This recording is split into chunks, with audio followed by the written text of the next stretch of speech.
Minasyaitonirrajim. Bismillahirrahmanirrahim. Allahumma sholli ala sayyidina Muhammad wa ala ali sayyidina Muhammad. Assalamualaikum warahmatullahi wabarakatuh. Selamat Waalaikumsalam datang warahmatullahi teman-teman wabarakatuh. sekalian. Selamat datang semuanya teman-teman ke acara workshop kepenulisan esai sesi 2. Selamat datang juga Mas Hamam. Terima kasih banyak atas waktu dan kesediaannya untuk bisa berbagi ilmu di workshop pada kesempatan kali ini. Mungkin langsung aja kali ya, untuk karena udah sesi 2, kita langsung masuk ke pembahasan atau pemaparan materi yang lebih rinci yang kemarin udah di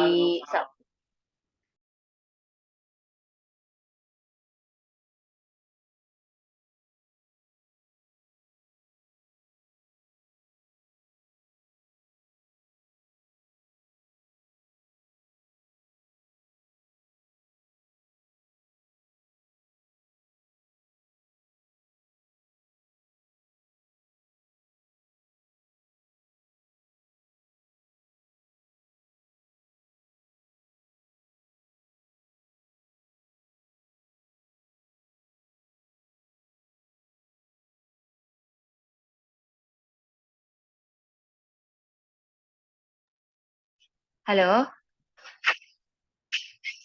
Halo, halo. ya, Oh, sorry, tadi ada gangguan bentar. Ada suaraku? ya terdengar Mbak. Oke, siap.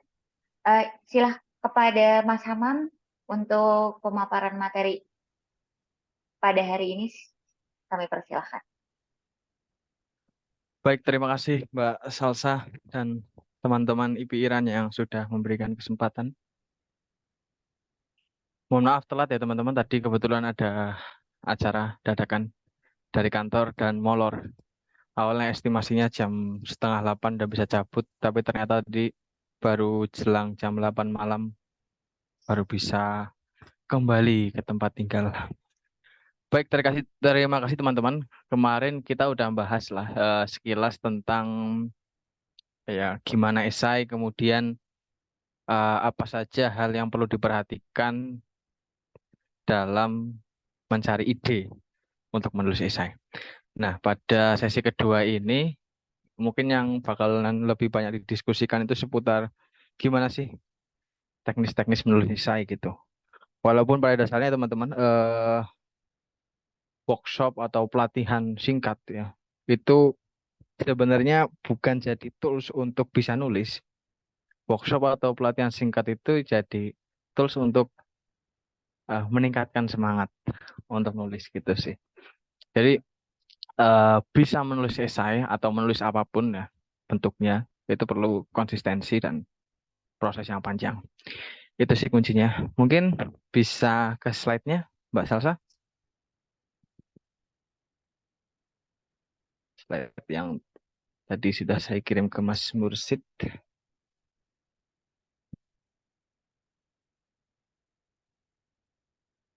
Oke. Nah, teman-teman, nanti mungkin selain ada beberapa materi, nanti kita lebih banyak diskusi aja ya kayak kemarin setelah poin-poin slide-nya berakhir, lebih banyak diskusi dan cair dan mungkin ketika ada penyampaian yang kurang jelas atau hal yang membingungkan, nah itu bisa diklarifikasi juga. Oke, menulis esai bagian 2. Kita mengawali pembahasan teknis tentang esai atau kepenulisan dengan membahas ada sekitar 6 hal yang sering dilakukan oleh penulis dan sebenarnya ini justru menghambat produktivitas, kemudian menghambat progres kemampuan menulis kita. Oke, bisa di next slide-nya.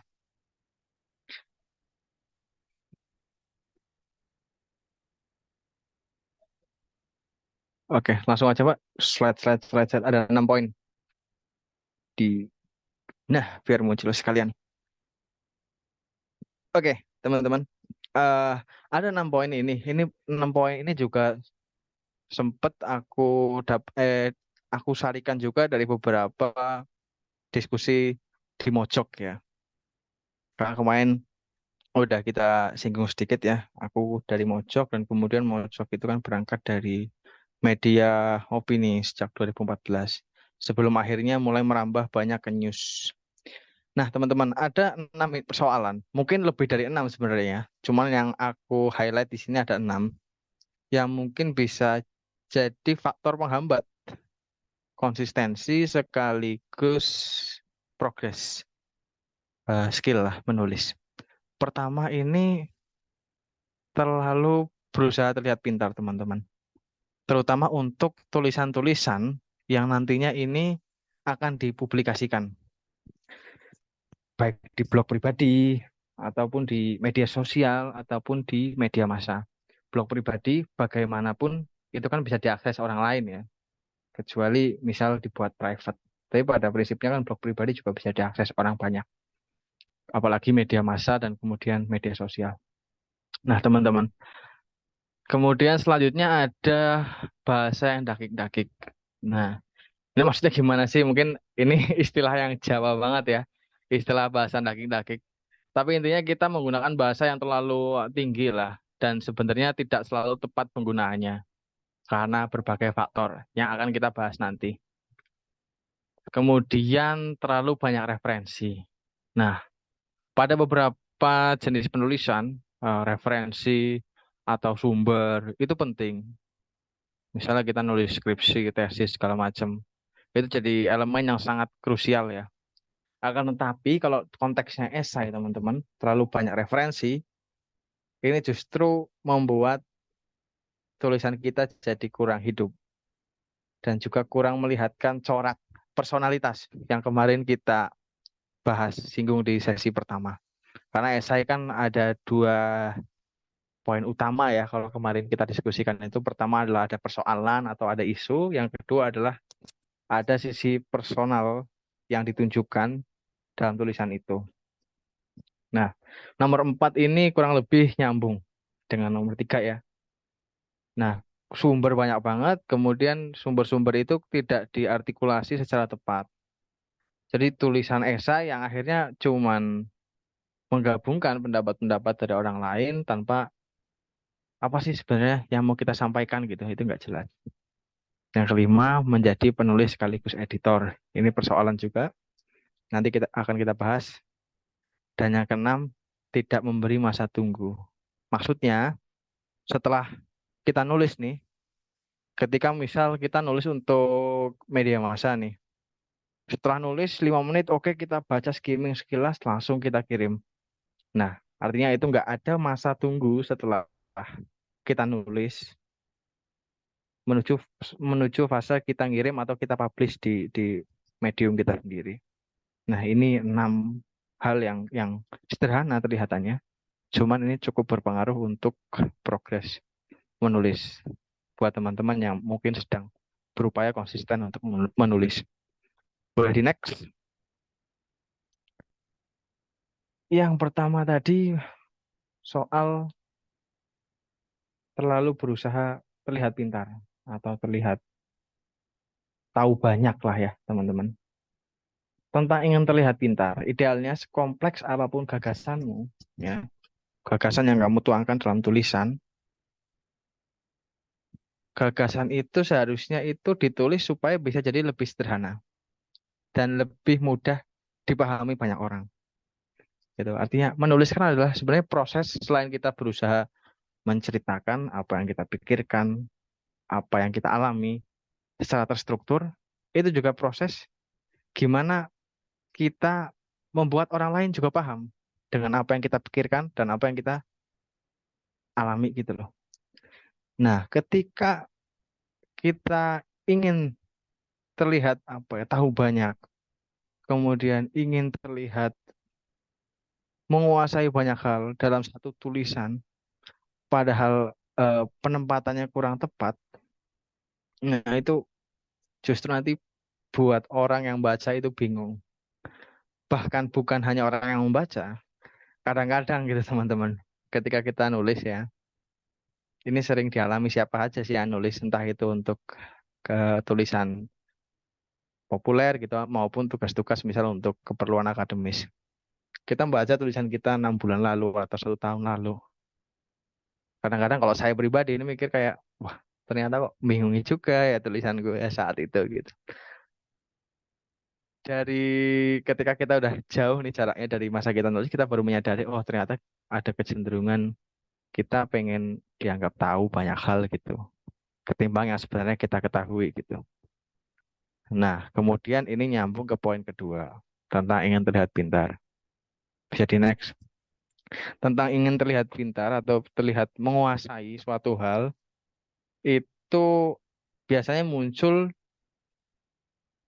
munculnya itu dari ini, penggunaan kata-kata atau penggunaan bahasa yang terlalu akademik ya. Ya bukan terlalu akademik, terlalu daki-daki gitulah ya. Teman-teman pasti paham konteksnya.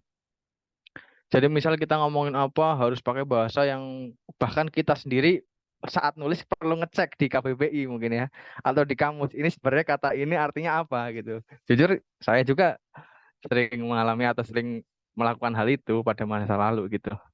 Ketika kita mau nulis gitu, ada kalimat yang sebenarnya kita sering dengerin, ini kalimatnya kayak keren ya. Sorry, katanya kelihatannya keren. Tapi kita coba cek dulu di KBBI gitu. Oh, artinya ternyata ini, ternyata nggak sesuai yang kita mau gitu. Atau misal nggak 100% kayak yang kita mau, tapi terlihat keren, akhirnya tetap kata itu tetap kita munculkan. Padahal ya sebenarnya itu justru menjauhkan kita dari tujuan menulis yang sesungguhnya gitu loh. Konteksnya esai ya teman-teman. Esai itu kan tadi dua pilar pentingnya adalah suatu ide atau suatu permasalahan ya, ide tentang permasalahan gitu. Kemudian ada sisi personalnya. Nah, artinya gimana caranya supaya sisi diri kita, pikiran kita tentang suatu hal itu bisa dipahami dengan baik oleh siapapun gitu. Ada gium yang nyebutin bahwa tulisan yang baik itu tulisan yang bisa dipahami tukang becak tanpa mengkerdilkan atau mendiskreditkan intelektual seorang akademisi atau seorang profesor misalnya gitu. Sebenarnya ini konteksnya untuk berita teman-teman. Berita ya, terutama berita apapun sih, strike news, feature, bahkan sampai yang in-depth sekalipun, itu gimana caranya bahasanya itu bahasa yang lugas, simple, dan sederhana gitu. Karena asumsinya berita ini untuk dibaca siapa saja gitu. Media ini untuk dibaca ya kalangan akademisi, orang orang kampung, orang-orang jalanan gitu. Siapapun yang membaca asumsinya bisa paham. Nah gitu. Jadi semakin sederhana bahasa yang kita gunakan gitu, semakin bahasa yang umum itu sebenarnya bagus.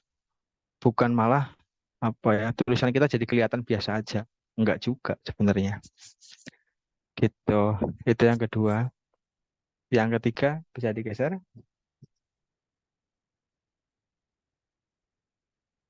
Nah, tentang terlalu banyak referensi.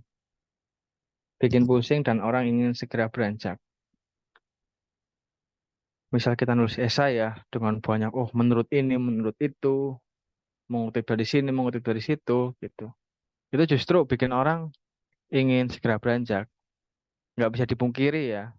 Mungkin ada orang yang nggak kayak gini. Cuman mayoritas orang itu pasti lebih nyaman misal membaca cerpen atau novel ketimbang membaca jurnal ilmiah gitu.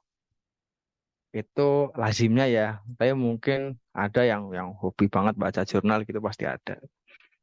Tapi lazimnya seperti itu karena tulisan yang terlalu banyak sumber, ngutip sumber, referensi segala macam, itu kan nggak mengalir ya.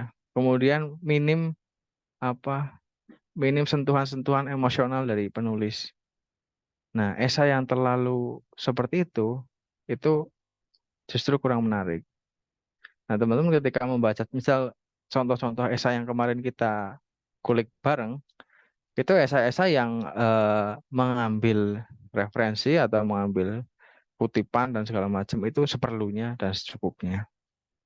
gitu sih. Jadi lebih banyak mereka cerita, kemudian mereka memaparkan ide bahwa pada beberapa konteks tertentu, pada beberapa paragraf tertentu itu perlu dicantumkan sumber. Misal kita konteksnya ngomongin peristiwa gitu ya. Oh, peristiwa ini apa? Aku tahu sumbernya dari sini gitu, itu nggak masalah. Tapi digunakan secara seperlunya. Boleh dilanjutkan?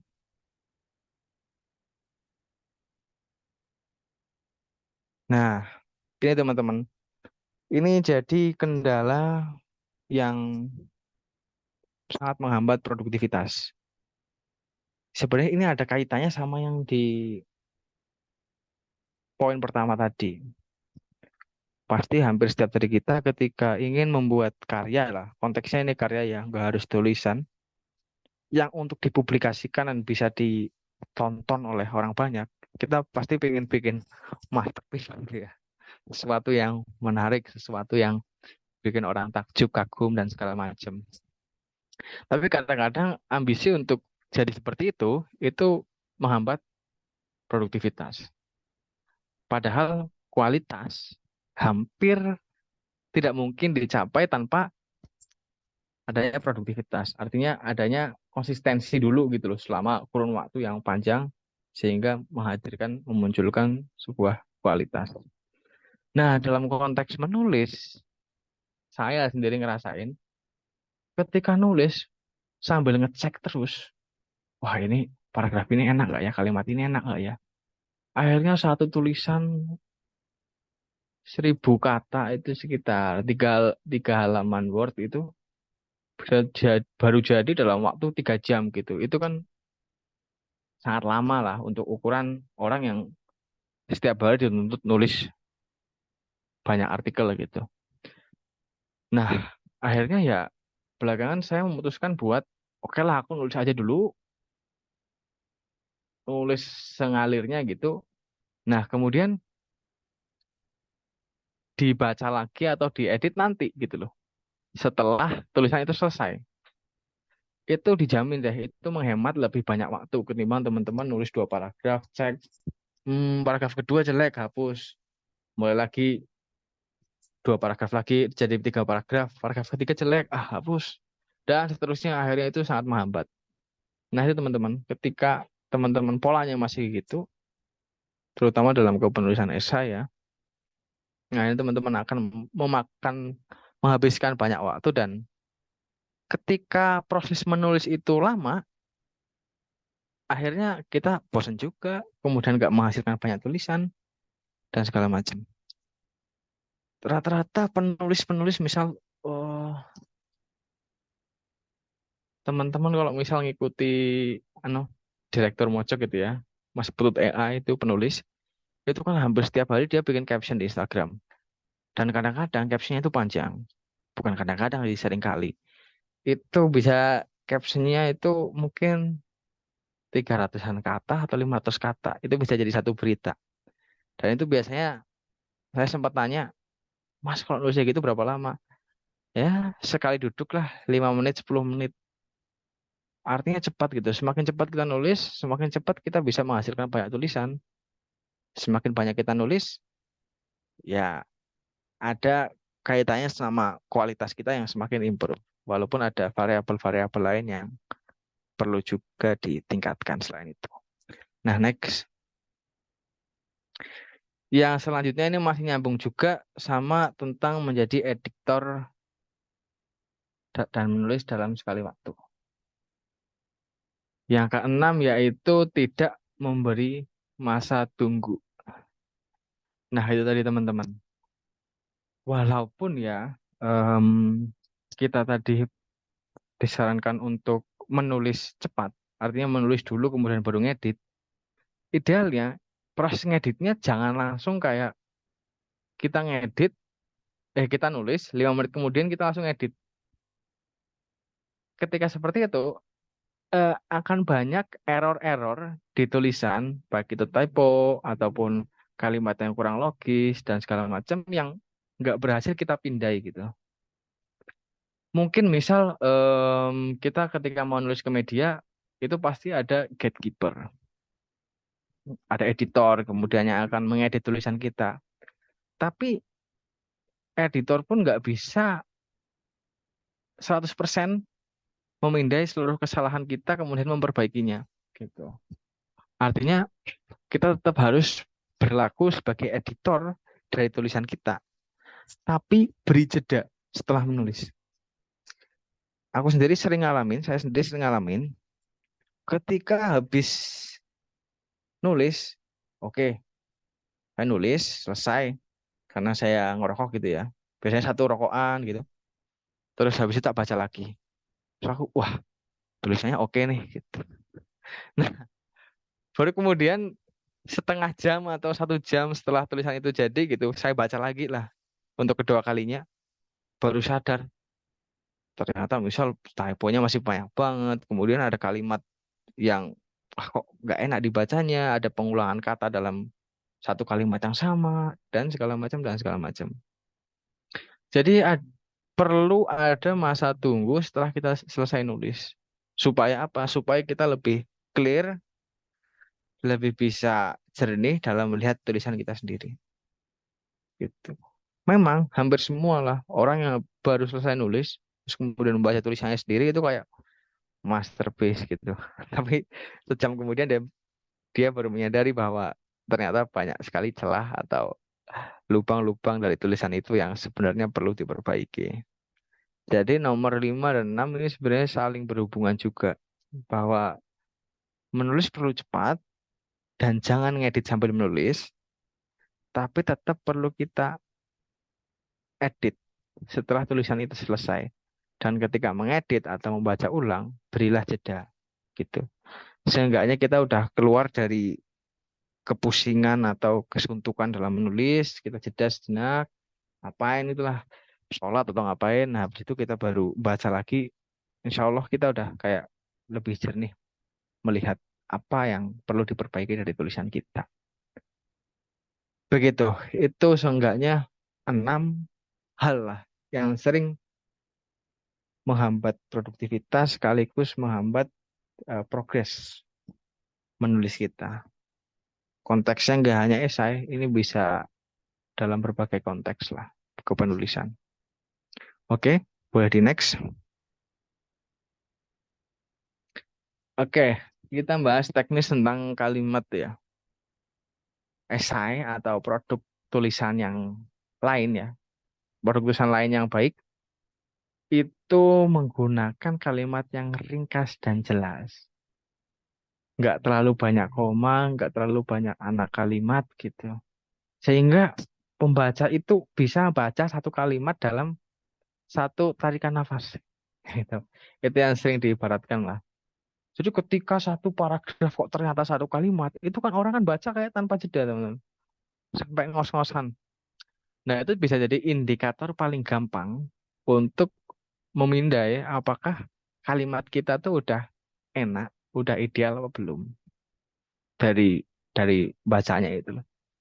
Jadi setelah nulis kita juga coba baca dengan melafalkannya. Dari situ kelihatan ini kalimat kita udah enak atau belum.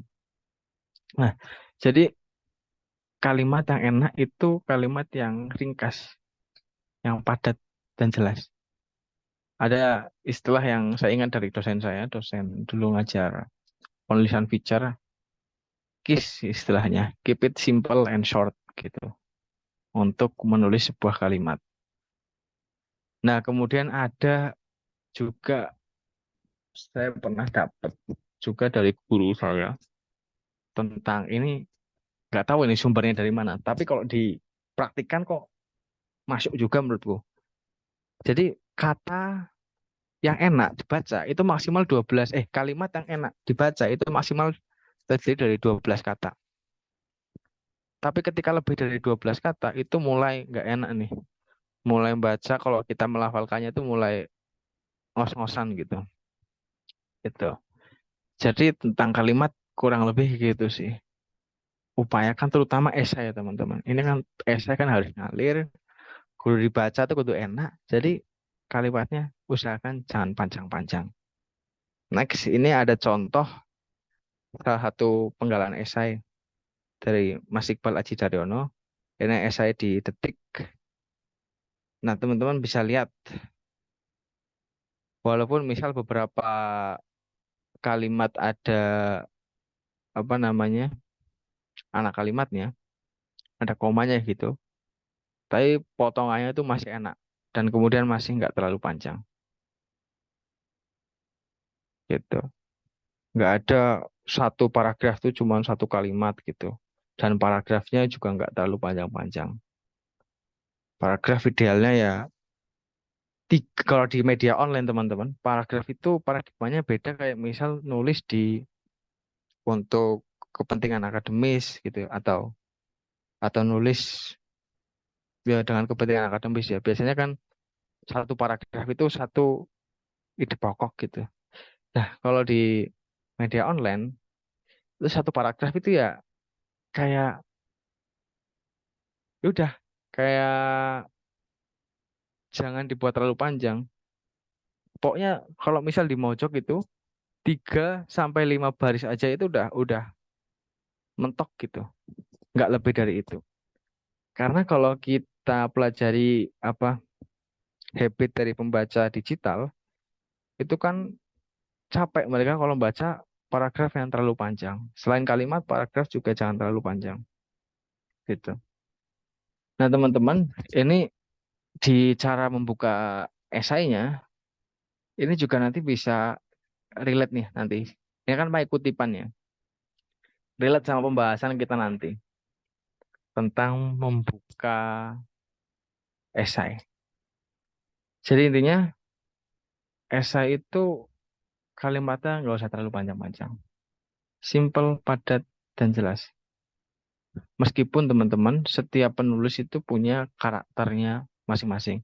Ada penulis yang memang lebih nyaman nulis panjang gitu. Ada juga yang memang karakternya pendek-pendek kalimatnya. Tapi tetap aja semakin panjang ketika tidak dibarengi dengan teknik atau skill menulis yang baik, kalimat panjang itu bakalan sangat melelahkan. Mungkin kayak penulis-penulis sekali Mas Iqbal Aji Daryono gitu yang udah esainya ada di mana-mana, kemudian Mas Putut EA gitu, ada lagi siapa Cak Nun dan segala macam, itu bisalah mereka bergulat dengan kalimat panjang dan tetap enak dibaca gitu. Tapi untuk yang mungkin jam terbangnya belum sebanyak itu, kalimat panjang berisiko, berisiko nggak enak dibaca. Begitu, boleh di next.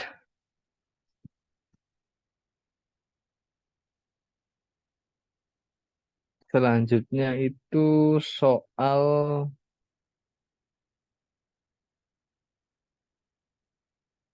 oke, menarasikan kisah dengan tepat. Nah, teman-teman, eh esai itu kan personal. Personal artinya kita personal, subjektif gitu ya. Artinya kita sangat wajar untuk memasukkan banyak kata sifat gitu dalam tulisan itu. Karena itu apa yang kita rasakan. Kita sedih, kita terharu, kita miris, kita marah dengan sesuatu.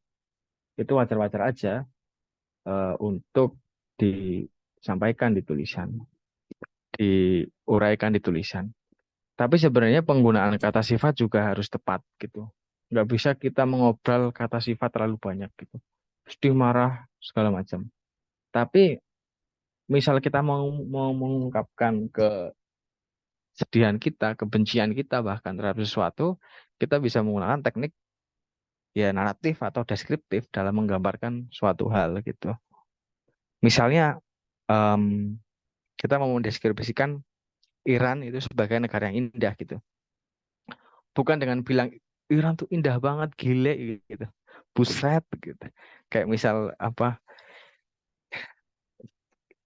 selayaknya misal di apa orang-orang di TikTok itu mendeskripsikan suatu tempat yang keren gitu. Tulisan punya pendekatan yang lain gitu loh. Karena tulisan kan nggak ada visualnya gitu loh.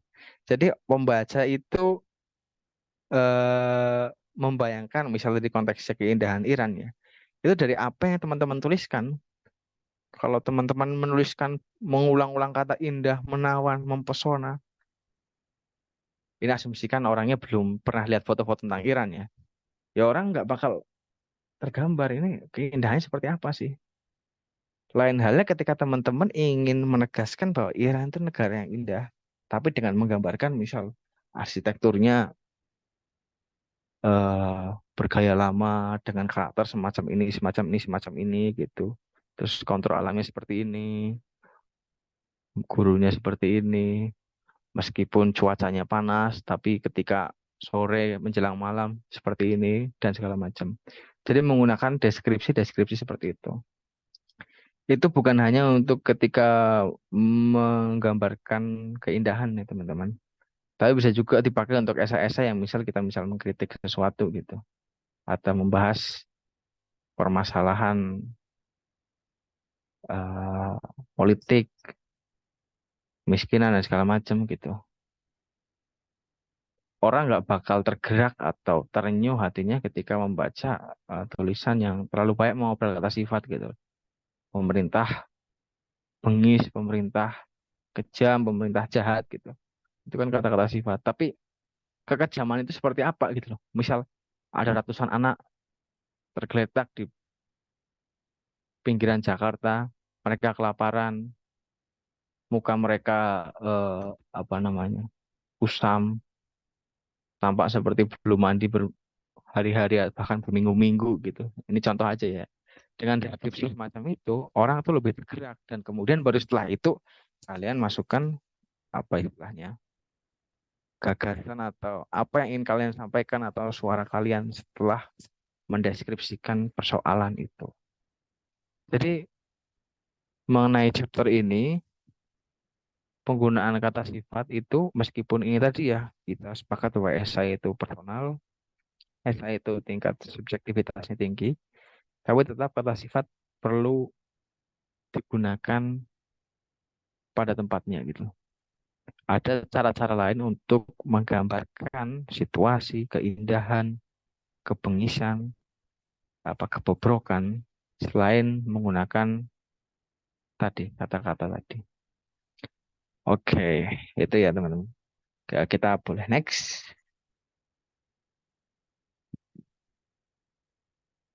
Ini soal bagaimana membuka esai. Teman-teman, ada tulisan yang memang ditujukan untuk tidak dibaca sampai selesai. Ada loh. Jadi kayak berita teman-teman, berita strike news yang berita peristiwa gitu ya. Misal ada bom atau misal ada bom di Suriah atau ada pidato Jokowi ngomongin apa. Itu biasanya konsepnya apa yang penting atau apa yang jadi poin utama di tulisan di peristiwa itu ditaruh di awal. Karena ada konsep piramida terbalik ya, yang penting ditaruh di awal, kemudian selanjutnya semakin nggak penting sampai sekedar informasi cantolan di akhir. Jadi asumsinya orang tuh cukup membaca awal udah bisa paham. Oh, ini informasi tentang ini. Oh, Jokowi memberikan pidato kenegaraan di sidang MPR dan segala macam. Gitu. Jadi sekedar tahu dan tidak membaca selesai cukup. Tapi untuk tulisan yang lain selain berita pendek, berita keras itu, misal ada berita feature, kemudian kita ngomongin esai, itu termasuk itu tulisan yang ditujukan untuk dibaca sampai selesai. Kenapa? Salah satunya misal ya ide kita kalau ide kita dibaca setengah-setengah ya ide kita nggak bisa ditangkap secara utuh oleh pembaca gitu. Karena esai kan ngomongin ide atau pengalaman gitu. Nah, jadi ketika membuka tulisannya tidak secara kuat, tidak secara memikat gitu. Orang dari awal aja udah, wah ini kayaknya bosenin gitu. Ini kayaknya nggak menarik gitu. Jadi lead atau pembuka tulisan itu jadi sesuatu yang sangat penting, sangat krusial dalam penulisan esai, penulisan feature, dan beberapa format tulisan panjang dan selain berita, strike news itu. Nah, jadi Nanti kita bahas mungkin beberapa hal yang bisa dilakukan untuk membuat lead yang menarik. Tapi intinya lead itu perlu menonjolkan sesuatu yang kuat atau penting dari sebuah tulisan untuk dijadikan di awal, untuk dibuka di awal. Lead harus padat dan jelas supaya pembaca tidak lelah sejak paragraf pembuka. Nah, maka kayak teman-teman lihat tadi, misal tadi contoh esainya Mas Iqbal itu ya, itu kan lead-nya cenderung lebih pendek daripada paragraf-paragraf selanjutnya. Lead-nya hanya 3 atau 4 baris, paragraf selanjutnya 5, 6 baris gitu. Jadi membuka esai jangan langsung apa ya, menghadirkan paragraf yang panjang. Karena dari awal aja orang pasti udah, waduh, ini pembukanya panjang banget gitu. Ayo cukup 2 baris atau maksimal 3 baris gitu untuk meresume atau memasukkan poin-poin yang paling menarik dari tulisan untuk membuka tulisan itu. Gitu. Bisa di next.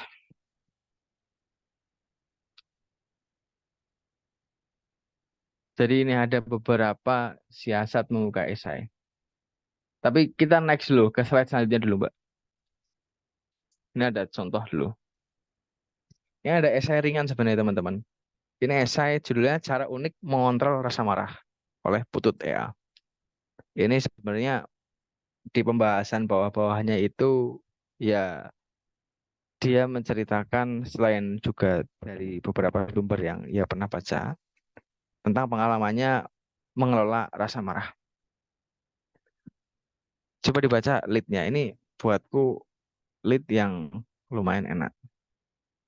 Dari sekian banyak buku dan berbagai kiat hidup bahagia, tampaknya ada satu hal yang mesti diperhatikan betul dalam hidup ini agar semakin banyak porsi bahagia yang kita rasakan. Satu hal penting itu adalah hindari rasa marah. Jadi dari pembuka aja satu udah kelihatan ini mau ngomongin apa gitu. Kemudian udah tersirat juga betapa rasa marah gitu. Dia akan menggambarkan betapa rasa marah itu bisa eh ya membuat kita merusak banyak kebahagiaan dalam hidup gitu. Jadi dari ya, ini contoh lead semacam ini yang menurutku ideal untuk membuka tulisan. Ini hanya satu contoh. Kalau ini masuk kategori mungkin yang lead yang memberikan resume ya dari apa yang akan dibahas di tulisan. Tapi dengan penekanan betapa ini kan topiknya tentang rasa marah ya, betapa rasa marah itu bisa membuat bukan nggak sampai hidup, mungkin membuat kebahagiaanmu hari itu berantakan. Nah, ini salah satu contoh, teman-teman. Kita kembali ke tadi tentang siasat membuka esai. Nah, ini ada cukup banyak tips.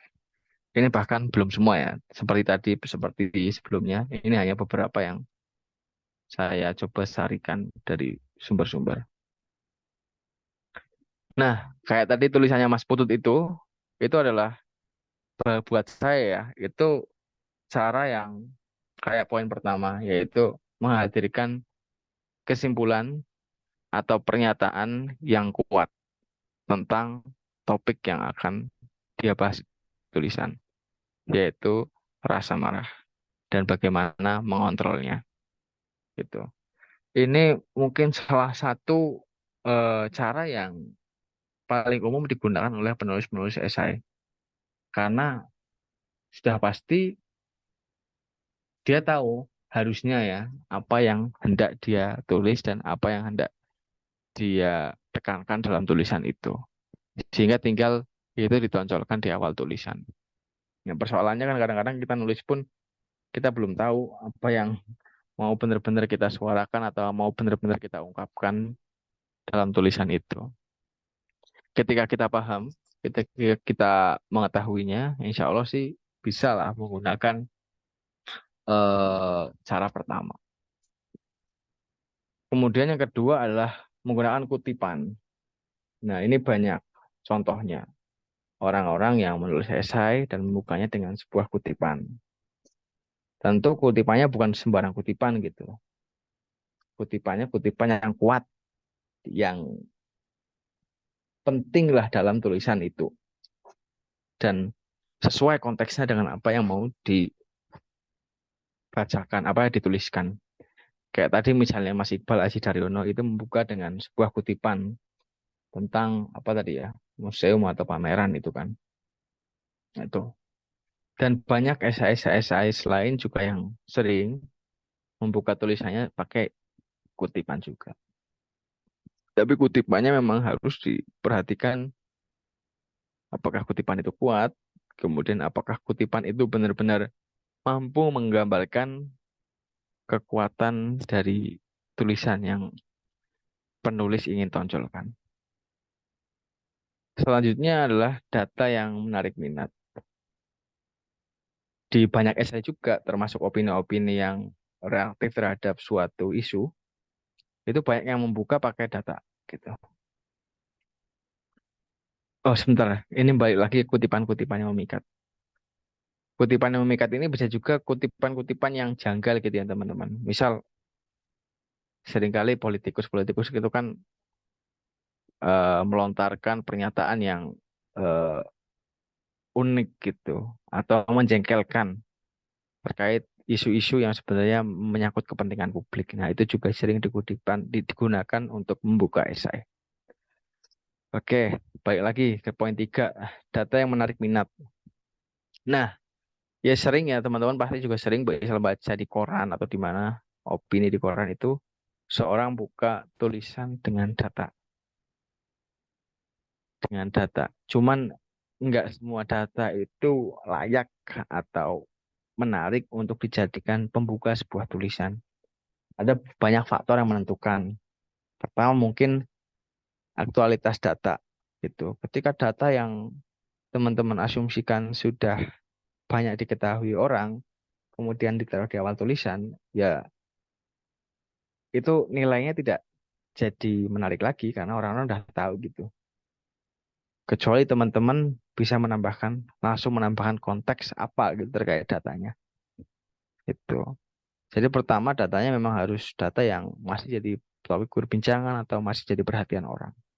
Kemudian data-data itu ya mengungkapkan sesuatu yang di luar ekspektasi, di luar dugaan banyak orang gitu.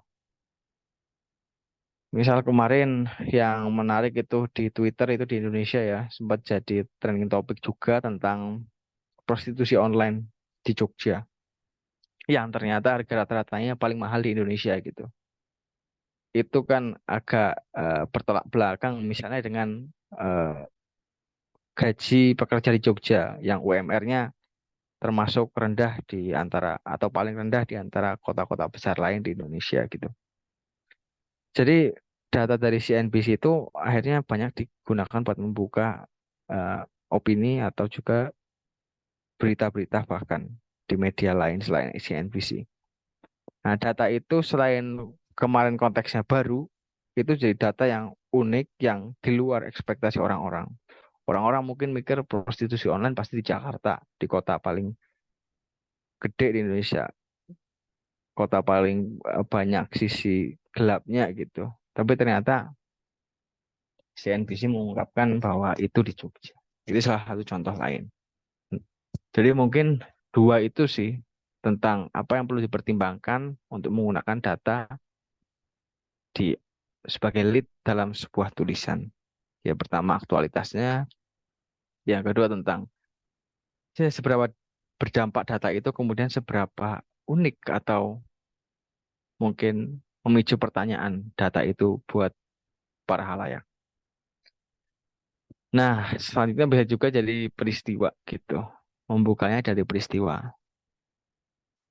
Nggak jarang juga orang-orang yang membuka sebuah esai dengan mendeskripsikan sebuah peristiwa yang pertama penting, kemudian kedua itu apa dekat dengan banyak orang dan juga berdampak buat banyak orang.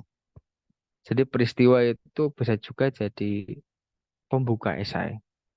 Asalkan nggak sekedar ditulis telah terjadi demonstrasi di depan Istana Negara gitu. Tapi ditambahkan konteks lain gitu.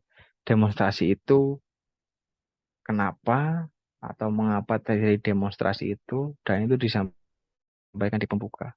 Jadi kalau sekedar menyampaikan buatnya, mungkin itu hanya akan jadi menarik untuk membuka sebuah berita strike news ya tadi ya. Tapi ketika teman-teman tambahkan konteks lain yang menguatkan dari peristiwa yang memang sudah punya nilai kuat itu, akhirnya itu bisa untuk membuka sebuah esai. Nah, eh, kemudian yang terakhir, nggak jarang juga penulis yang membuka sebuah esai dengan pertanyaan. Nah, tapi pertanyaan juga nggak semua pertanyaan layak dan patut untuk dijadikan pembuka. Pertanyaannya tentu yang menggelitik, kemudian mungkin relate dengan banyak orang gitu.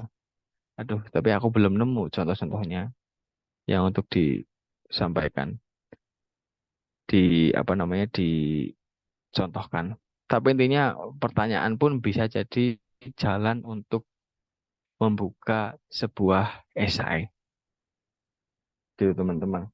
Jadi ini setidaknya ada 5 siasat membuka esai gitu.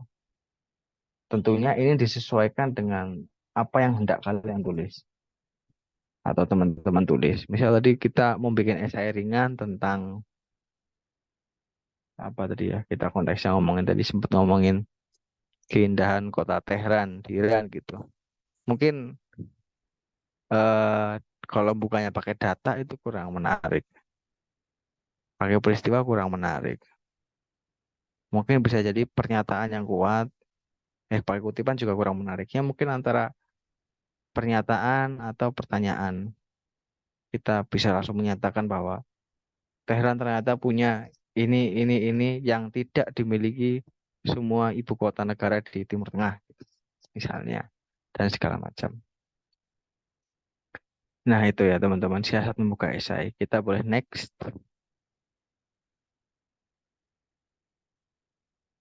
Nah, ini salah satu penulis mojok dulu di masa awal mojok eksis, yaitu Cak Rusdi Matari almarhum, itu pernah membuat beberapa poin yang menurutnya penting atau jadi indikator sebuah tulisan itu bagus. Ini nggak cuma konteksnya tentang esai aja ya teman-teman, tapi bisa untuk ya banyak jenis tulisan lain. Tapi tetap ini relevan buat sebuah esai. Cak Rusdi itu selain wartawan, ya mungkin beberapa dari teman-teman pas udah pernah baca karya-karyanya, di Mojok masih banyak dan bisa diakses. Selain wartawan, salah satu reportasenya yang paling menarik itu ya pas di Madura itu, pas terjadi konflik Syiah. Itu selain reportasenya bagus, dia juga esainya sangat-sangat ya banyak diakui orang sebagai salah satu esais terbaik di Indonesia. Nah, dia memberikan 9 poin yang menurutnya membuat sebuah tulisan itu bagus. Nah, pertama informasi ya. Ini hampir pasti tanpa sebuah informasi. Jadi informasi artinya sesuatu yang ada manfaat lah mungkin ya. Ada informasi, ada gagasan atau cerita baru yang disampaikan kepada pembaca. Jadi informasi juga artinya kebaruan gitu terhadap pembaca. Mungkin misal teman-teman tulisan tadi kita ambil satu contoh untuk berbagai konteks ya, keindahan Iran gitu ya. Mungkin artikel dalam beragam bahasa yang ngomongin keindahan Iran itu udah banyak. Tapi jika teman-teman bisa menuliskan dengan pengalaman personal teman-teman, itu tetap mengandung kebaruan karena eh, seperti yang udah kita diskusiin kemarin, sisi personal setiap orang itu beda-beda. Setiap orang menangkap sesuatu secara berbeda antara satu dengan yang lain. Jadi apa ya, poin informasi itu artinya ada suatu kebaruan yang ditawarkan, bukan mengulang-ulang, apalagi memplagiat gitu dari karya orang lain. Nah, kedua itu penting. Penting, syukur-syukur bisa jadi penting buat banyak orang dari beragam kalangan. Kemudian kedua, setidaknya juga bisa penting buat komunitas tertentu yang memang teman-teman sasar sebagai pembaca tulisan yang kalian buat. Nah, ini sebenarnya kurang lebih kayak nilai berita yang kemarin sempat didiskusikan juga. Yang ketiga, fokus. Fokus ini kaitannya sama teknik menulis yang ringkas dan padat. Jadi penulis harus membatasi diri dari terlalu banyak membahas hal dalam sebuah tulisan. Ya, kemarin juga kita sudah pernah diskusi soal bagaimana menentukan angle, kemudian bagaimana menulis esai itu kan baiknya ya, setidaknya versi mojok ya teman-teman, karena pasti banyak versi. Itu menulis itu baiknya berangkat dari sebuah peristiwa, bukan sebuah tema atau isu yang terjadi secara luas dan kemudian terjadi di banyak tempat. Jadi fokus kalau bisa bahkan berangkat dari sebuah peristiwa. Gitu. Dengan begitu teman-teman bisa spesifik, kemudian bisa lebih detail dalam menyampaikan hal-hal dalam tulisan. Ketika kita membahas yang topik yang luas, kita bisa juga detail, tapi pasti itu membutuhkan ruang dalam konteks tulisan, yaitu panjang tulisan yang sangat panjang pasti. Misalnya ngomongin pendidikan di masa pandemi secara menyeluruh, itu kan pasti panjang banget. Tapi ketika teman-teman fokus di satu hal mengenai pendidikan yang mungkin ada peristiwa pemantiknya, misalnya eh, kalian punya saudara di desa yang ternyata selama pandemi memutuskan berhenti sekolah sama sekali gitu. Nah, itu bisa jadi pijakan peristiwa untuk masuk ke sesuatu yang lebih besar. Kemudian selanjutnya ada akurasi. Akurasi, ya ini bukan cuman penting buat sebuah berita ya teman-teman. Bahkan untuk esai pun akurasi itu penting. Artinya data yang disampaikan itu tetap harus sesuai. Walaupun itu data personal apa yang kalian alami, teman-teman perlu cross check apakah orang-orang lain merasakan juga gitu. Misal teman-teman mau menuliskan tentang sulitnya bertahan hidup di masa pandemi di Iran. Kemudian kalian menceritakan betapa sulitnya, kemudian akses terhadap kebutuhan susah gitu. Itu satu hal, cerita personal. Tapi kemudian ketika teman-teman bisa mengkorelasikan itu dengan data bahwa memang benar saat pandemi di Iran terjadi bla bla bla bla, itu akan jadi sesuatu yang lebih kuat. Dan yang kelima, yaitu manusia.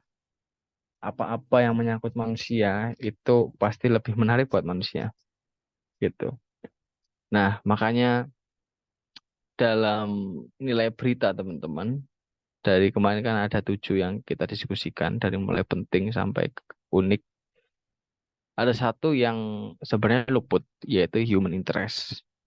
Nah, jadi cerita-cerita yang menggugah sisi kemanusiaan, perjuangan hidup seseorang, bagaimana orang bertahan di tengah kesulitan, dan segala macam, itu pasti punya nilai lebih.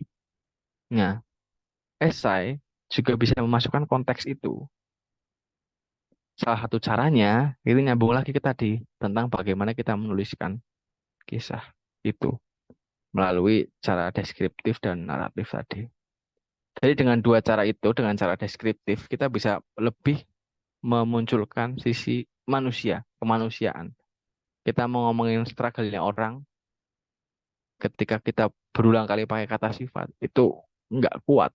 Tapi ketika kita pakainya kata kerja, bagaimana mereka berusaha, kita gambarkan dengan indera, bagaimana misalnya dia di tengah lelah, keringat mengucur dari wajah gitu. Dia tetap melakukan hal-hal untuk keluarganya gitu. Dan di tengah keterbatasan lain dia tetap berjuang gitu. Itu dengan deskripsi yang lengkap, itu akan lebih menonjolkan sisi kemanusiaan dan itu menarik untuk sebuah tulisan.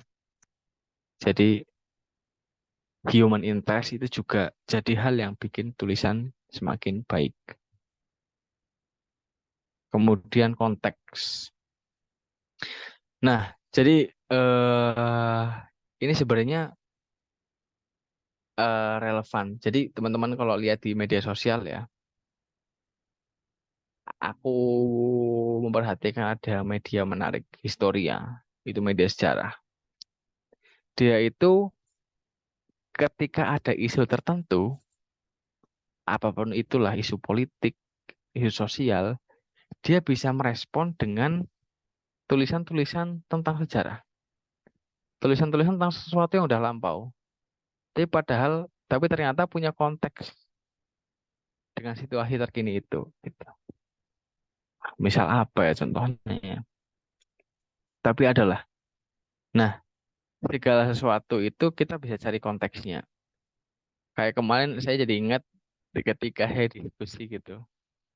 Kemudian gimana, Mas apa ya aku lupa tanya, gimana sisi personal yang kita tuliskan di esai itu bisa menarik perhatian media gitu. Nah, salah satu caranya kan kita harus punya konteks nih. Sisi personal itu kemudian punya konteks apa yang mungkin bisa relevan dan kemudian bisa menarik buat banyak orang gitu. Dalam konteks cerita saya kemarin itu adalah K-pop gitu. Nah, teman-teman cerita personalnya mungkin punya konteks-konteks lain yang itu satu bisa relevan dengan situasi terkini, kemudian kedua bisa relevan dengan lebih banyak orang. Itu tentang konteks. Yang selanjutnya adalah menunjukkan. Menunjukkan itu bukan mengatakan tapi menunjukkan. Nah, ini nyambung lagi dengan skripsi tadi ya, teman-teman. Jadi ada istilah juga dalam dunia kepenulisan. Aku kenalnya dulu dari penulisan feature ya, di jurnalistik, yaitu show don't tell gitu. Ditunjukkan aja seperti apa gitu loh. Kemiskinan itu seperti apa sih? Kemiskinan itu bisa terlihat dari misal pakaian, sandangnya, papannya, apa yang dia makan gitu. Itu bisa show, menunjukkan kemiskinan gitu. Ketika teman-teman mau ngomongin kemiskinan gitu. Atau bisa dengan data. Data itu juga menunjukkan gitu. Bukan dengan mengatakan kemiskinan, kemiskinan, kemiskinan atau kata-kata sifat tentang kemiskinan gitu. Kemiskinan itu menyedihkan dan segala macam. Itu tidak menunjukkan, tapi hanya mengatakan gitu. Dalam konteks ini hanya menuliskan. Jadi bagaimana cara teman-teman menunjukkan lewat narasi yang deskriptif itu akan membuat tulisan semakin hidup dan semakin menarik. Nah, kemudian cerita. Ini sebenarnya antara satu poin dengan yang poin lain punya keterkaitan sih kalau saya ngelihatnya ya. Jadi em, ya tadi bahkan nomor 5 itu human interest juga bisa mengandung cerita. Nah, menulis ini disampaikan dengan tapi cerita itu kita perlu tahu cara bercerita yang baik lewat tulisan. Nah, nyambung lagi sama tadi. Cerita itu juga salah satu modalnya adalah mendeskripsikan, bukan mengulang-ulang kata sifat. Nah, selanjutnya ini saya juga bingung ini. Pendek. Kenapa pendek jadi hal menarik buat terus di Matahari? Tapi kalau saya ngambil kesimpulan, pendek ya artinya nggak bertele-tele ya. Itu nyambung lagi tadi misal dengan bagaimana membuat kalimat yang baik itu pakai elemen keep it simple and short. Ya pendek itu. Bukan berarti nulis tulisan panjang itu jelek. Jelas beberapa tulisan itu butuh banyak kata-kata gitu. Nggak cukup misal suatu hal dituliskan dengan 500 kata aja. Ada yang cukup, tapi ada yang nggak cukup. 1000 kata, ada yang cukup, ada yang nggak cukup. Jadi memang secara jumlah kata, pendek nggak selalu baik. Tapi kalau misal ngomongnya tentang kalimat, dalam satu kalimat, itu baiknya tidak terlalu banyak kata. Itu tentang 9 hal yang membuat tulisan bagus menurut Rusdi Matahari. Dan menurutku ini poin-poin yang relevan lah. Ya ketika kita baca sebuah tulisan, kurang lebih ketika semakin punya banyak poin ini, itu tulisannya akan semakin menarik. Ya, next, Mbak. Ya, ternyata sudah selesai. Nah, itu kurang lebih tentang beberapa teknis lah tentang menulis esai. Wah, kok ada foto itunya ternyata. Tapi teman-teman intinya kembali lagi misal tentang struktur esai gitu. Esai itu luas dan teman-teman bisa menuliskannya bagaimana aja. Cuman kayak misal tadi tentang menyusun paragraf, kalimatnya kurang lebih itu panduannya. Ketika menulis kalimat, kalimatnya nggak terlalu panjang. Ketika menulis paragraf, paling nggak jangan terlalu banyak barisnya dan segala macam. Itu kurang lebih. Monggo mungkin setelah ini bisa diskusi saja tipis-tipis. Barangkali ada hal di luar materi yang mau ditanyakan atau hal-hal kurang jelas dari materi yang mau diperjelas. Monggo.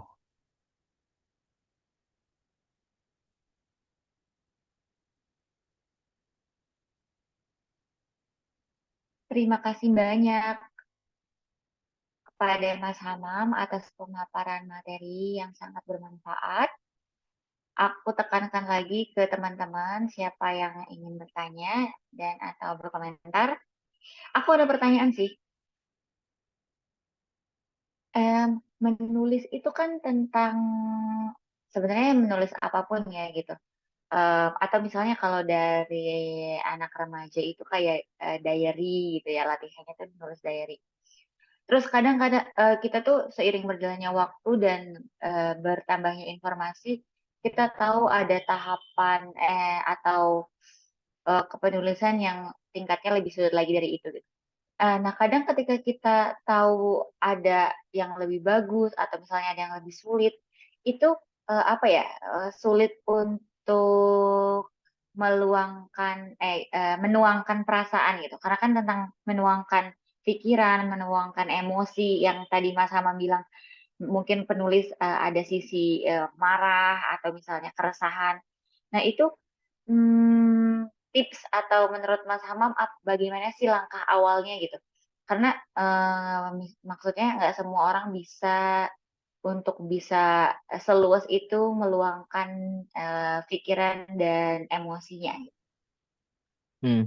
Oh ya, Mbak. Iya, dan ini sebenarnya terkait juga dengan preferensi masing-masing orang. Aku tahu beberapa penulis yang bisa bisa dan kemudian nyaman menguliti banyak kisah dari hidupnya. Dan akhirnya itu jadi sesuatu yang menarik. Itu misalnya orang mojok sendiri ya, kayak Mas Agus Mulyadi itu. Ini konteks yang ringan-ringan ya. Dia itu bisa ngomongin loteng kamarnya jadi sebuah esai, ngomongin istrinya jadi sebuah buku gitu, dan segala macam. Satu, itu butuh kepiawaian dan kejelian untuk melihat sesuatu yang menarik dari dalam dirinya. Kedua juga butuh apa ya, kenyamanan ya. Karena nggak semua orang suka dan nyaman menceritakan hal-hal tentang dirinya gitu. Jadi itu contoh ya teman-teman. Jadi memang ada orang yang sangat mudah untuk menceritakan apa yang dia suka, dia nggak suka, apa yang dia pikirkan. Tapi memang ada orang yang nggak terlalu begitu.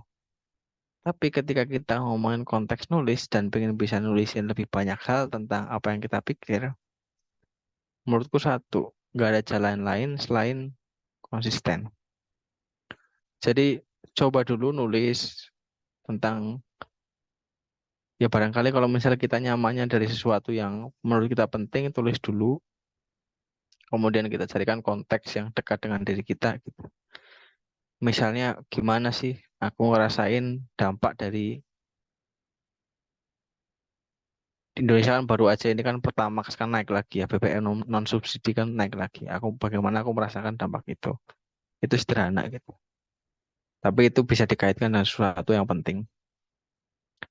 Kurang lebih itu. Nah, kemudian aku ambil satu contoh, Mbak, yang dekat-dekat juga denganku. Mas Putut.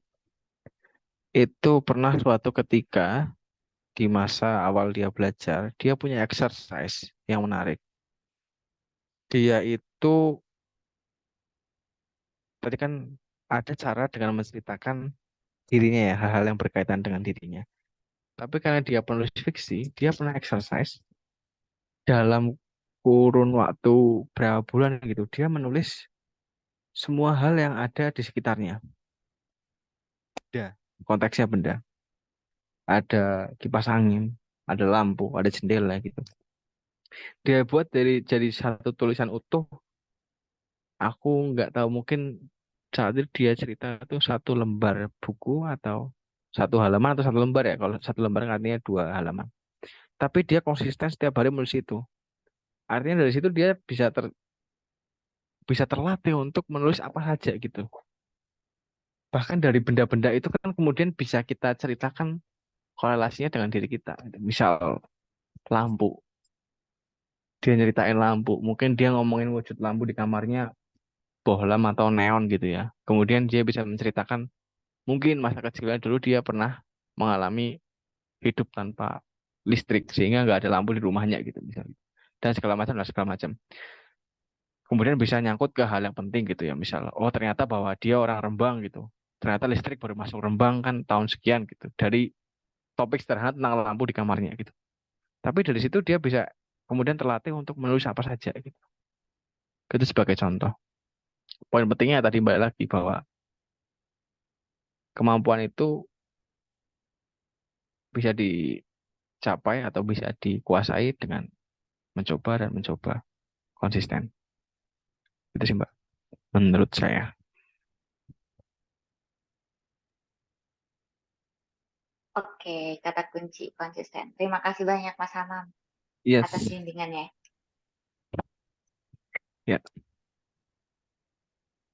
Teman-teman yang lain ada yang ingin bertanya atau berkomentar bisa langsung aja atau di kolom Oh, chat. oh ya Mas itu kemarin itu kan ini ya Mas cerita tentang buku nih. Pengen bikin ebook lah mungkin apa mediumnya. Iya, iya, iya. Output dari misal nanti teman-teman IPIRan gitu setelah mulai menulis esai pengen dibukukan. Ada nggak Mas gambaran mungkin ini tema benang merahnya gitu dari esai-esai itu gitu. Ini pengen bahas apa sih benang merahnya gitu. Oke, sebetulnya kan ini memang apa ya, satu ide baru kan ya Mas ya. Dan Heeh. kami juga sadar bahwa teman-teman juga mungkin masih, aku pribadi juga masih belum mahir mengenai esai pribadi Hmm. gitu kan. Hmm. Dan aku pengennya sih tentang kehidupan mahasiswa Indonesia di Iran ataupun Hmm. semacamnya lah barang-barang kayak gitu. Hmm. Hmm. Oke, oke. Iya ya, itu menarik sih Mas ya. Nyambung juga kayak kemarin. Itu kan ruang yang masih kosong ya. Betul, betul, betul. Belum banyak orang yang tahu. Betul, betul. Misalkan kita, Hmm. misalkan teman-teman ada yang suka hurmes sabzi, ada yang nggak suka hurmes. Hurmes sabzi itu kayak makanan di Iran gitu kan. Cuma kontroversinya Oh, ada yang nggak suka banget gitu kan. Ada juga yang emang suka gitu kan. Itu apa ya, satu hal yang memang nggak diketahui oleh hal yang banyak. Tetapi ah, apa yang dibicarakan di kalangan mahasiswa di Indonesia di Iran barangkali iya gitu. iya. Hmm. Betul, betul. Oke oke. Sih sih ya, Mas menarik itu. Oh tadi itu kayaknya ada yang tanya juga nih. Monggo, siapa Ya, Mbak? Mbak Mola nih kayaknya mau tanya nih. Iya, silahkan. Kak Ana. Bismillahirrahmanirrahim. Kak Salsa saya mau tanya.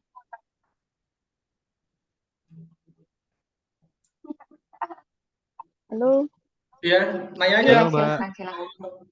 suaranya terdengar Jelas, jelas. jelas suaranya. Em, Mas Amam saya mau tanya. Biasanya beberapa saya itu pernah mengikuti kayak misalkan lomba esai atau apa. Tapi biasanya kalau lomba esai itu kan dilihat dulu dari judulnya itu menarik atau enggak. Nah, biasanya kebanyakan penolakan itu di judulnya belum dibaca atau apanya langsung udah ditolak kayak gitu. Nah, menurut saya kesulitannya itu buat judul menarik. Nah, katanya kayak bagaimana membuat judul menarik buat esai. Misalnya contohnya saya buat tulisan esai temanya itu tentang masa depan kesastraan Indonesia.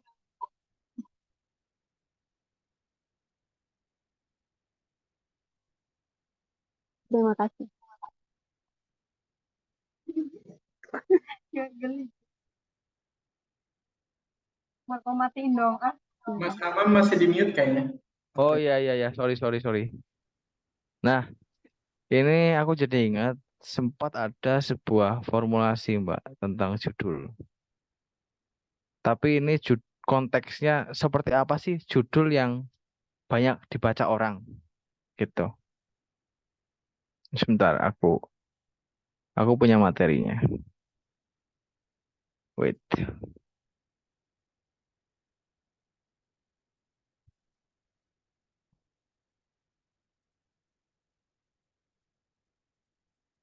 Iya, benar bahwa judul itu krusial ya Mbak ya. Dalam orang media gitu ya. Ini konteksnya aku bukan untuk lomba, tapi orang media aja. Itu judul sangat berpengaruh pada tulisan dibaca atau tidak. Ya akhirnya kita tahu banyak media yang memilih jalan pintas untuk bikin judul yang nggak sesuai dengan eh, kontennya. Nah, ini saya ketemu nih. Ada 7 misalnya dalam konteks buku, dalam konteks blog itu judul yang banyak menarik perhatian orang. Pertama list ya. Mungkin judul listicle ini kurang menarik untuk esai, tapi ini proven eh, meningkatkan pembaca. Kemudian judul yang bernada how to, kemudian judul tentang yang menggambarkan apa, mengapa, dan bagaimana. Yang keempat, judul tentang versus. Jadi ada membandingkan, mengkomparasikan. Misalnya kita ngomongin Honda Scoopy versus Yamaha Fazio gitu. Sama-sama skutik terbaru dari dua brand besar. Dan kemudian ada template judul yang topik namanya itu istilahnya the ultimate guide title gitu.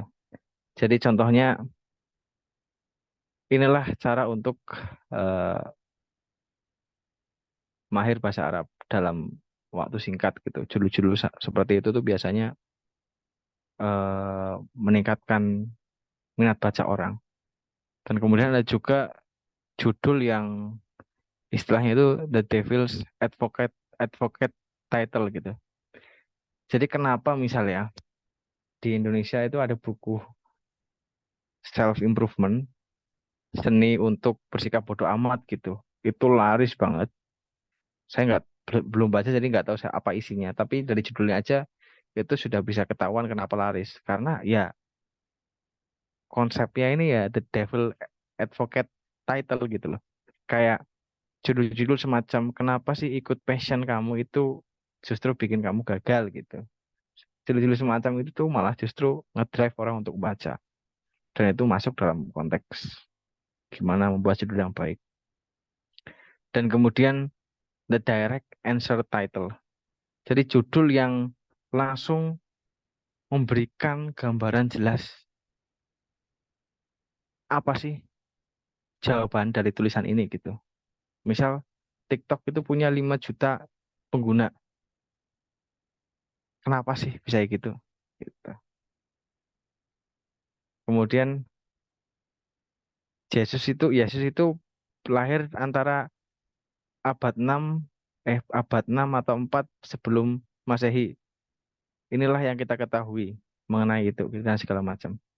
Nah, itu ada banyak hal-hal yang bisa jadi panduan untuk menulis judul.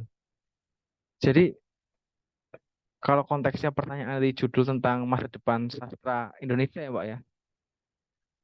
Mbak kan misal nulis esai mungkin udah punya jawaban atau punya asumsi seperti apa masa depannya gitu loh.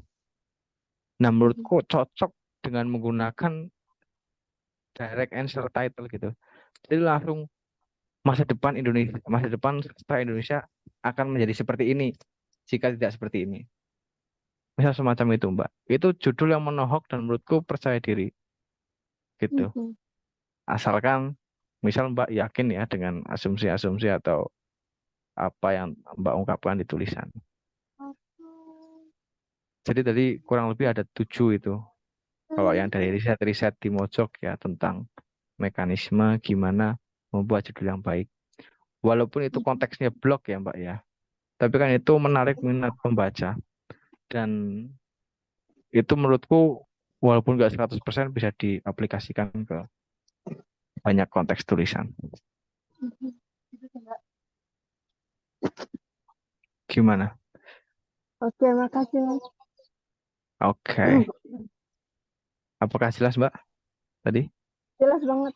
Makasih banyak. Siap sama-sama.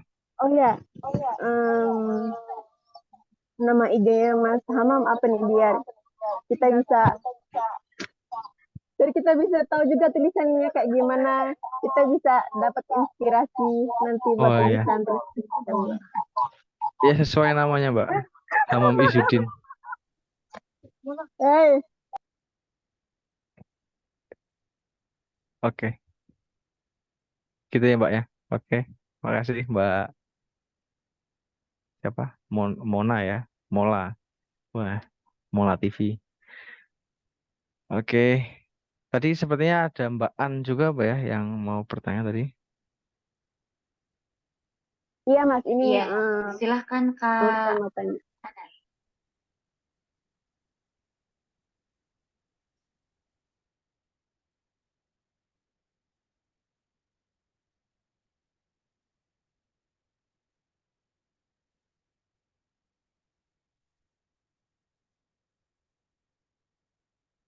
Oh, sampingan ya ternyata ya.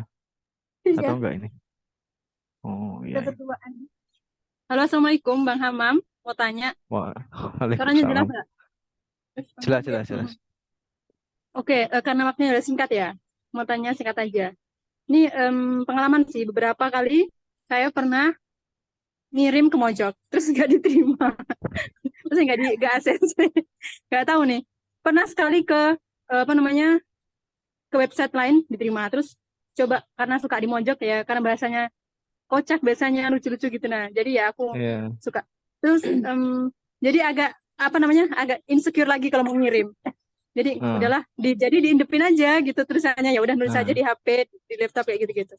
Nah, tips dari Bang Hamam sendiri nih yang udah senior jadi reporter, mungkin ada ya istilahnya kayak tips biar mau nulis lagi kayak gitu. Makasih.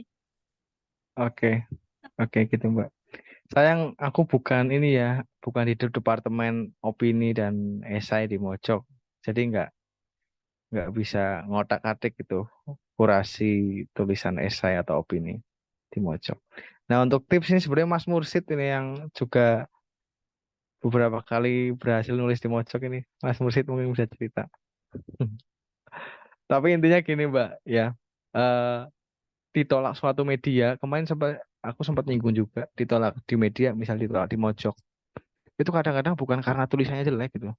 Tulisannya bagus, cuman kadang-kadang nggak sesuai kebutuhan gitu. Misal Mbak ngirim di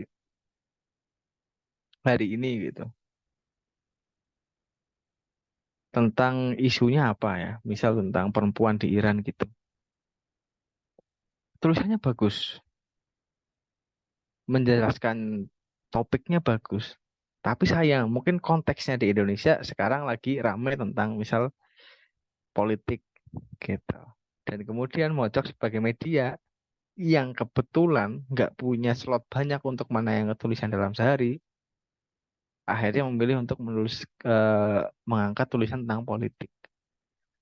Jadi tulisannya Mbak siapa tadi, misal tertolak gitu. Jadi sebenarnya konteksnya seperti itu. Dan itu berlaku di mana aja. Entah di Mojok, entah di Kumparan, dan di segala macam. Karena terkhusus Mojok itu salah satu kendalanya adalah mungkin penulis yang bagus tulisannya sangat banyak. Masih banyak yang masuk ke email gitu setiap hari. Cuman apakah tulisan itu sesuai dengan kebutuhan Mojok saat itu? Nah, itu yang kadang-kadang nggak klik di situ. Tapi intinya untuk Mbak An dan siapapun yang menulis, dimanapun tempatnya, ketika tertolak itu nggak semata-mata tulisan teman-teman itu jelek. Satu bisa jadi Jadi harus momentumnya nggak tepat. harus relate gitu ya Bang Hamam ya. Iya, kemarin masuk juga tentang ketika kamu menulis di media harus tahu nih medianya biasanya ngangkatnya seperti apa, secara tema, kemudian secara gaya. Nah, tapi kita tadi kan Mbak juga menanyakan gimana sih menyikapinya ketika ditolak kayak gitu. Sebenarnya ada banyak platform Mbak sekarang. Jadi jangan sayanglah ketika tulisan itu diendapkan. Paling minimal banget ya diunggah di blog pribadi, ada apa atau di media sosial gitu ya. Itu seenggaknya bisa menaikkan engagement kita gitu sebagai sebagai manusia gitu ya. Karena kita kadang-kadang suka ketika postingan kita dibaca atau disukai banyak orang. Tapi lain konteks ya. Sekarang banyak kok Mbak media, misalnya Mbak nulisnya keislaman gitu atau tulisan tentang Iran itu kan banyak banget media Islam-Islam gitu yang sering memberikan porsi lebih gitu loh ketimbang misalnya Mojok gitu tentang tulisan-tulisan seputar keislaman gitu. Itu dicoba aja. Itu banyak banget lah. Misal sekarang ya kalau yang aku tahu yang misal islami.co, ibetimes.id dan banyak banget. Sekarang muncul lagi media baru kayak Mojok zaman dulu, omong-omong.com yang porsinya menayangkan tulisan itu lebih banyak dari Mojok. Omong-omong.com itu punya penulis nasional cukup terkenal, aku lupa namanya. Tapi intinya banyak platform Mbak sekarang. Pertama disebar di situlah di apa sebar tebar jaring dulu, tebar jala. Ketika nggak dimuat daripada ngendap ya, ngendap itu akhirnya nggak ada orang yang tahu, diunggah aja ke platform pribadi. Itu Mbak An. Jadi jangan patah arang. Wah, udah dapat ini tips dari Bang Hamam. Lebih semangat ini di sini. Makasih Bang Hamam. Keren. Oke, sama-sama. Semoga bermanfaat. Tadi IG-nya udah dapat belum ya?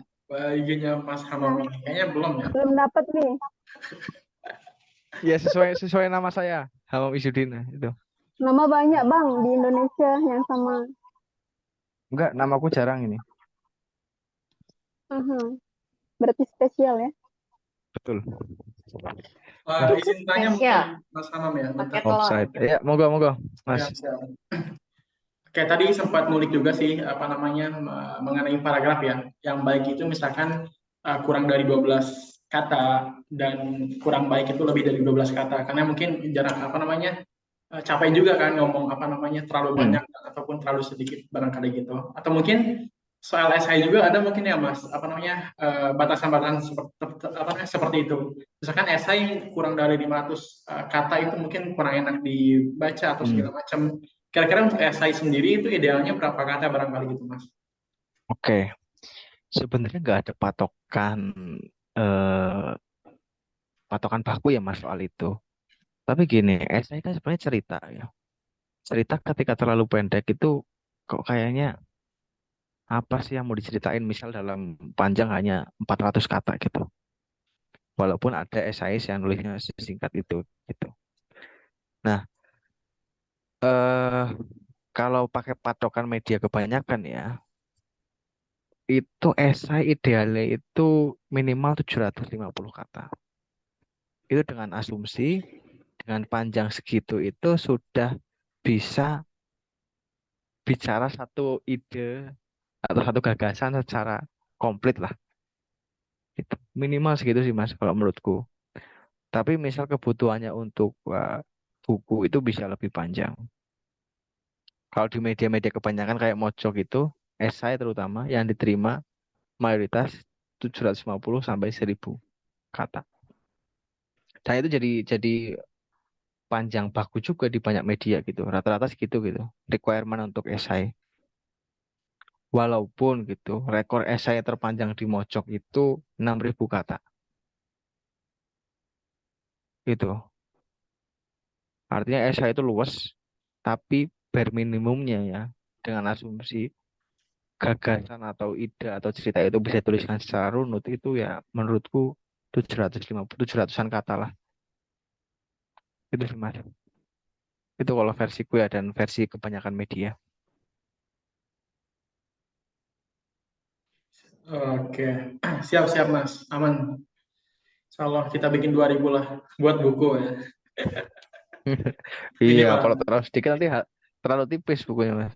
Iya, betul. Sebetulnya banyak juga apa namanya potensi-potensi yang memang ada di Iran ini, terutama mahasiswa. Cuma udah senior-senior nih Mas, apa namanya barangkali. Jadi pelatihan kayak gini tuh udah gak butuh mereka gitu. Kita barangkali Iya. masih inilah junior-junior lah barangkali gitu. Ya. Iya. Monggo ada lagi ya kira-kira nih yang nanya. Monggo Mbak Salsa. Foto bersama juga belum kita nih. Ngomong-ngomong. Gitu. Iya, Pak Pres dibantu untuk screenshot ya foto bersama. Kepada teman-teman semua dihimbaukan untuk mengaktifkan kamera. Kita akan melakukan sesi foto bersama.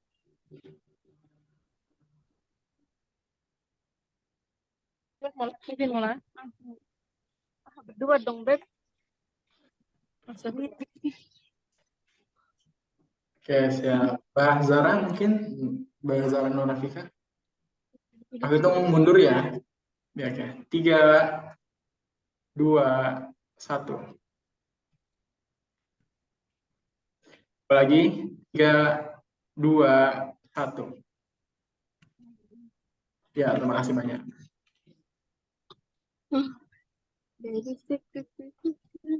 Belum kan? Masih Terima ada ya kasih waktunya ya? banyak 2 Mas menit Hamam lagi ya? atas kesediaannya. Hah? Ya, masih 2 menit ini. Ya kan, Monggo kalau ada yang mau ditanya. ya. Saya sedikit Mas.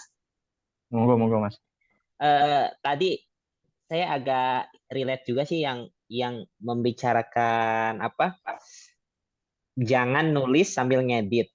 Nah, itu kadang-kadang saya nulis itu sering banget nulis sambil dibaca, nulis satu paragraf, baca, nulis satu paragraf. Saya kadang nulis itu nggak kerasa berjam-jam, bahkan mungkin kalau sambil ngerokok tuh ya, kalau udah habis lagi sebungkus ini gitu. Sambil nulis kok nggak selesai-selesai juga gitu, rokok sudah habis, kopi sudah habis, tulisan belum kelar gitu kadang-kadang. Nah, tapi saya juga pernah coba dengan cara kedua, saya nulis tanpa edit, pas ngedit juga bingung juga ini kok berantakan sekali tulisan saya gitu. Iya. Atau sebenarnya nggak masalah seperti itu atau bagaimana gitu? Itu saja. Oke. Ini kalau based on ya Mas, experience-ku. Memang sarannya seperti itu ya. Menulis tanpa mengedit. Tapi aku menerjemahkannya sebenarnya bukan menulis kemudian 100% abai sama proses kita saat menulis itu. Tapi tetap kita menurunkan standar kita dulu saat proses kepenulisan itu. Jadi aku nangkapnya gitu Mas. Ya ketika menulis, aku nggak bisa mungkin tetap sambil baca lagi gitu. Tapi kemudian aku agak sedikit menurunkan standarku lah. Oke nanti dulu lah. Oke. Jadi aku standarnya sekedar ini paragraf atas sama paragraf bawah nyambung nggak ya? Oke. Udah ada apa namanya kalimat penghubungnya belum ya? Di kata penghubungnya belum ya di awal antar paragraf itu biar nyambung gitu dan segala macam. Ya kadang-kadang standarku gitu aja. Jadi agak susah memang ketika tanpa membaca atau berusaha meng-cross check paragraf atasnya. Tapi yang aku coba itu menurunkan standarnya aja. Standar pengecekan. Itu sih, Mas. Jadi pengubahan-pengubahan kayak menghapus paragraf gitu kayak aku sekarang jarang banget. Tapi bahwa memperbaiki misal ada kata yang tertulis 2 kali dalam satu kalimat gitu, itu kadang-kadang aku lakuin gitu. Nah, karena lama-kelamaan, misal semakin tinggi tuntutan nulis, Mas ya, itu challenge-nya emang gimana caranya nulis cepat gitu, Mas. Jadi ketika nulis semakin cepat, itu kan ya kita semakin bisa beralih ya ke kegiatan lain atau beralih ke tulisan lain gitu. Jadi ini termasuk saran yang sering aku dapat dari senior-senior, tingkatin kecepatan nulis gitu. Itu gimana pun akan membuat kita satu bisa menghasilkan tulisan yang lebih banyak, kemudian bisa lebih cepat mengevaluasi tulisan kita. Kembali lagi tadi poinnya, emang susah Mas untuk 100% berusaha tutup mata dengan apa yang kita tulis gitu loh. Tulis aja dulu. Tapi seenggaknya standarnya bisa dikurangin gitu loh. Paling nggak antara satu paragraf dengan paragraf selanjutnya itu tetap connect, oke connect, oke connect gitu. Masih sinkron, masih logis gitu. Nggak tiba-tiba jeglek atas ngomongin apa, bawah langsung lompat kemana. Selama masih dalam koridor itu, gas aja dulu gitu menurutku. Jadi Nah, jadi jangan perfeksionis gitu ya di awal. lebih ke itu. Tetap mungkin membaca untuk memindai keselarasan antar paragraf gitu ya. Koherensi antar Siap, siap. paragraf gitu. Tapi jangan kemudian, wah ini anaknya sampai detail-detail estetika kalimatnya gitu-gitu, itu nanti aja menurutku. Oke. Kalau menurut saya Mas Oke, ya. Mas, thank you, thank you. Siap. Siap.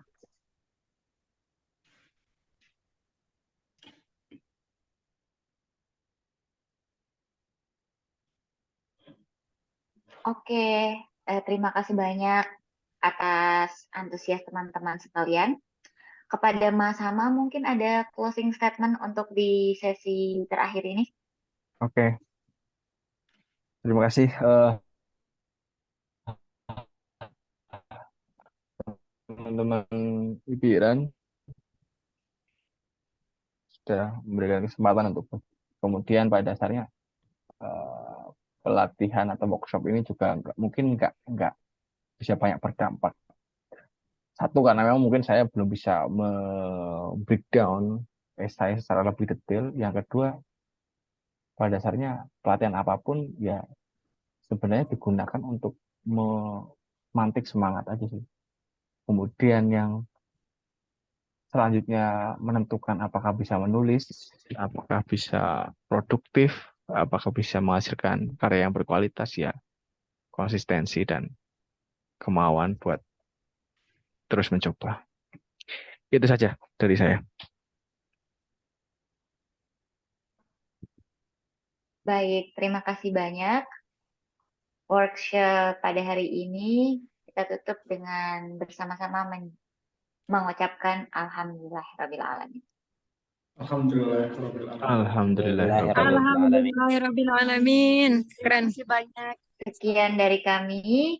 Wassalamualaikum warahmatullahi wabarakatuh.